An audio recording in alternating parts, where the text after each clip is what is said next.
Hello everybody, my name is Bob and welcome back to Beginner's Guide. In this episode we're going to be looking at turning these guys into zombie villagers and then curing them so that we can reduce their prices. And these, at the moment, this one is 20 emeralds, this one is 18 emeralds, this one is 10. By turning them into zombie villagers, which is why we have a zombie in the back there, and curing him, we can get big discounts on their prices. In fact, all of these should drop to 1. I think this guy is far too expensive. He'll only drop to 2 or 3. But it's still a lot cheaper than 37. So the first thing we need for this is actually a brewing stand. And now I don't have one. I definitely don't have one. There's 2 ways to get them. The first way is to make it. As you can see, you've got a brewing stand there. And it just takes a blaze rod and then either some blackstone or some cobblestone or whatever you've got. The blaze rods, on how to get those, we did that earlier in the season. I don't have any left because I converted all mine to blaze powders for the eyes. I'm going to go off to the fortress and I'm going to pick up some more blaze rods. And it's probably a better thing to get the blaze rods because you need these things as fuel. So by getting the blaze rods, it means you can stock up on these as well. So let's head over. And here we are at the fortress, nice and quick, given our elytra. The only thing we don't have here are any fire resist potions because we haven't done any trading on the piglins before coming over. So have to be a bit more careful. Right. So I believe this is where we had our 2 spawners, one up there and one over here. So I'm just going to do this until I get to about 20 blaze rods, I think. I think that seems fair. And of course, having looting on your sword means you can actually get more than 1 per kill. So looting gives you a lot more loot. We've actually got 28 of these. With looting, they drop much quicker, so that's nice and handy. So just going to head back home. Right, so back home, brewing stand, and voila. So that's the first we need, and that's the first way of getting it. The second way of getting it is from the ships over in the end, where we got the elytra from. So I'm just going to head over that way to show you that. Here you are in the end, and now all I have to do is remember where I went. All right, I don't think this is the one I was going to but it works just as well. So the second brewing stand is actually on the boat there, just in the just inside at the back. So I'm just going to land on this. And voila! That's the second option to get one. There we go. So now we actually have 2 brewing stands. One from crafting, from the blaze rods, and we have one from the end boat. So there's 2 options you can do to get them. And then I'm just going to pop it down there. And we'll move on to the next bit. The first thing we need for the next bit is some glass bottles. I don't have any glass, so I'm just cooking some up here.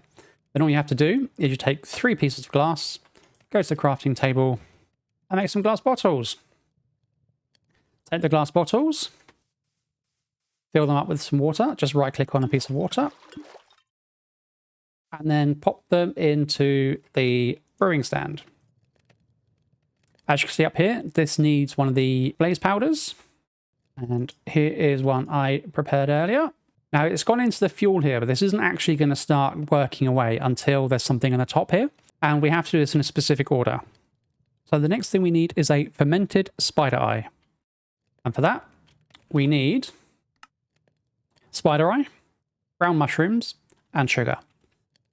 So the spider eyes, we should be lucky and have some in our farm up here. Perfect. Yeah, we got 5 out of there. That's good. Now the brown mushrooms can be quite tricky to find. You can either find them in the overworld or you can get them from the nether. Now hopefully, if we get lucky, so we've got loads of red mushrooms here. Hopefully we'll just see some flying around somewhere. Now brown mushrooms you can make a farm out of. You can grow them, so you get more and more out of them, which is probably the better thing to do. I'm not going to go into how to build a mushroom farm at the moment, because it's not part of the episode. But basically, you just have to plant one down, use bone meal to grow it up, and then chop it down again. And you get brown mushrooms that way. The next we need is sugar, and sugar comes from sugar cane. Okay, so take our sugar cane, I'm just going to make it all because it's easy, why not, can't bother. And then all we do then is we go into here, we go back to our fermented spider eye, and we make as many as we can. We can only make 5 at the moment, which is fine for us. Now for each one of these, you get 3 potions out of it. So then what we do then is we put a spider eye in here, and this will make a potion of weakness. And then to make this a splash potion of weakness, which is what we need a piece of gunpowder, which again we've got plenty of because of our trusty, perfect, amazing mob swarm up here.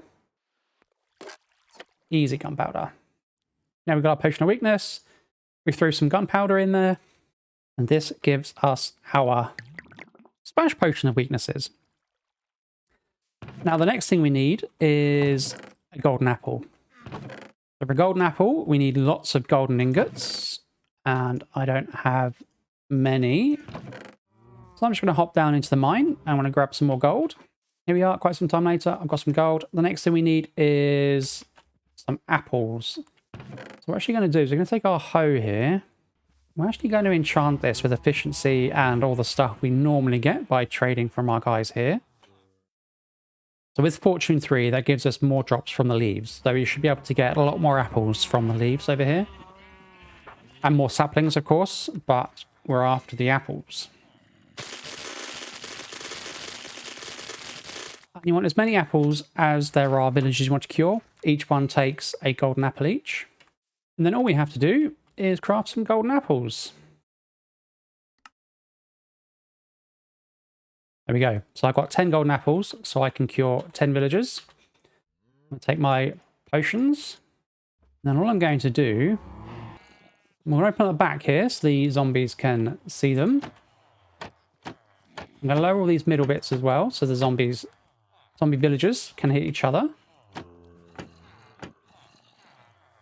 Then I'm going to hide because this guy's tracking me. Right, so we can hear them being hurt. 3 of them have been turned. Wait for the other 3 to turn. Excellent. Right, so these guys all turned. Put all these back down. Then all we have to do is we have to take our, where is our splash potion of weakness? We need to get our apples ready. And we're going to throw the splash potion of weakness at this plank in the middle, and that should hit all 6 of those villagers. So, throw that. And then get the golden apples and feed them to the villagers. And now we wait. And there we go. So there's our first guy converted back. So if we have a look at him now, he is now only charging us 1 emerald with a sweeping edge. As you can see, it started at 12. It is now 1. And I should mention, while we're here as well, it doesn't just reduce these prices. It's not just making these books cheaper for us. It reduces all prices. So it won't cost you 15 coal for an emerald. It won't cost you 20 and 22 vegetables for an emerald here. I don't think they reduced down to 1, but I can't remember what they reduced down to. So again, 1 emerald for mending. This guy only goes down to 12 for protection 4, but he started really high. And there we go. All our villagers are back to being villagers. All our villagers are being converted to zombie villagers and then cured again. And now they're all offering all these books for a nice 1 emerald. 1 emerald. Sharpness 5. What a bargain. Can't go wrong. And that's it for this episode. Nice and quick, nice and easy. So if you've liked it, do all the stuff below, and I shall see you next week.